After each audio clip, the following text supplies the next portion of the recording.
Ինձ համար ավելի հոգեարազատ է եւ կարծում եմ Հայաստանի համար ավելի արդյունավետ է կիսանախագահական համակարգը։ Ես սա ընդունում եմ։ Խորհրդարանական համակարգը ցույց տվեց, որ թվում էր, թե խորհրդարանական մոդելը պետք է լինի ավելի ժողովրդավարական, բայց դառել է ճիշտ հակառակը։ Եվ երբ ընդդիմադիր այն ժամանակվա ընդդիմադիրները ասում են սուպեր վարչապետությունը պետք է դեմոնտաժվի, իրենք եկել են եւ ոչ թե դեմոնտաժել են, այլ հակառակը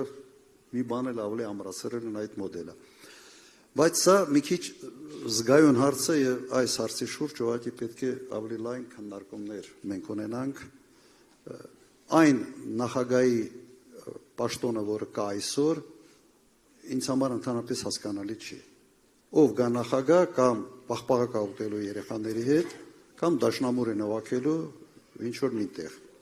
որովհետեւ այլ ֆունկցիա ուղղակի չունի։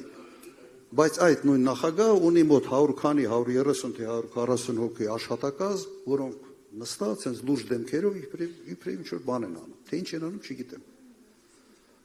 Ուղղակի այդ բյուջեին պետք է նախատեսել պաղպաղակի ինչ որ մի քանի ֆուր տարվա ընթացքում, թե ինչքան պետք է ուտի, կամ մի 15 հատ դաշնամուր բերեն, որ առավոտ 9-ից մինչև 10-ը մեկի վրա նվագի, 10-ից մինչև 11-ը մեկ ուրիշի, տարբեր սենյակներում բանը, որ գոնե ինչ որ բանով զբաղվեն։ Դրա համար այո, մոդելի փոփոխություն պետք է, բայց կրկնեմ այդ միտքը ինքը զգայուն հարց է եւ պետք է ուղղակի ավելի լայն շրջանակներով քննարկել։ Սա նորմալ չի, երբ ասենց մեկ մարդ ունի անսահմանափակ իշխանություն, ուղղակի աննորմալ երևույթ է, փոխելու ենք։